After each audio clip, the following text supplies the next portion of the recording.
It's early morning, just after sunrise, and the disciples are beginning to wake up.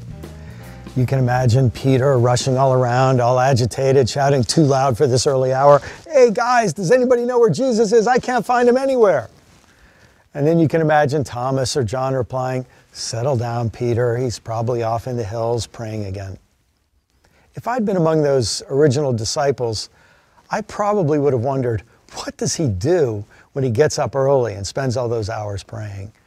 I say that because for most of my life, the word prayer made me cringe with feelings of guilt and incompetence. It wasn't always like that. My mother remembers the first time she saw me pray as a little boy. I had caught a frog and put it in a glass jar in the garage. Every day I brought it bugs to eat, but one day I didn't put the top on tightly enough and the well-fed little frog jumped out and hopped away. When I discovered the empty jar, I started running around the yard frantically looking everywhere for my lost pet. My mother was watching from the kitchen window. Eventually she saw me stop, fold my hands as I'd been taught in Sunday school, and pray. My prayer wasn't answered. My frog didn't magically reappear in his jar as I wished. But I found some comfort in the act of asking for just that.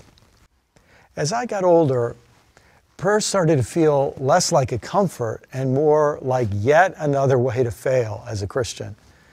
In church and on the radio and in books, I was constantly being told to pray more. Pray more often, pray more passionately, pray more effectively, more confidently, with more faith or more theological correctness.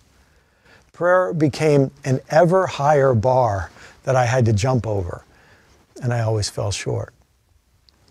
That's why I'm not surprised that after observing how much Jesus seemed to enjoy prayer, his disciples asked him to teach them how to pray as he did.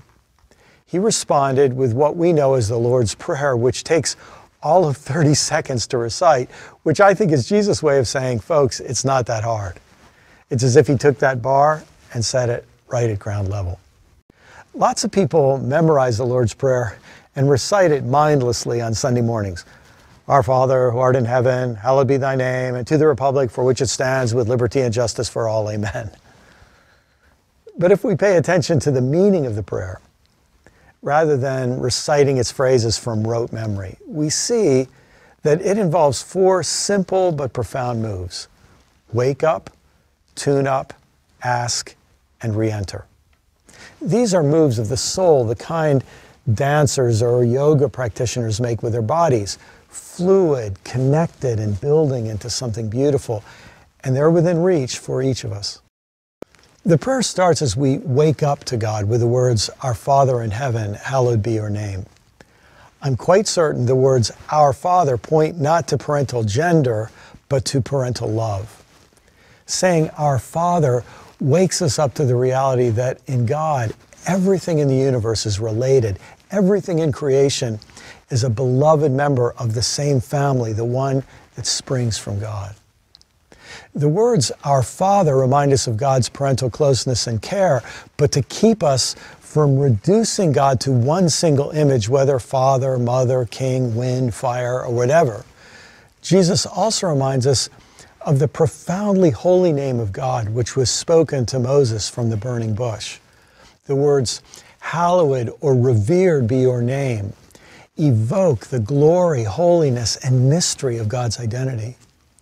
The first move of prayer, then, is to wake up to the loving and mysterious nature of God and the glorious wonder of life in God's family.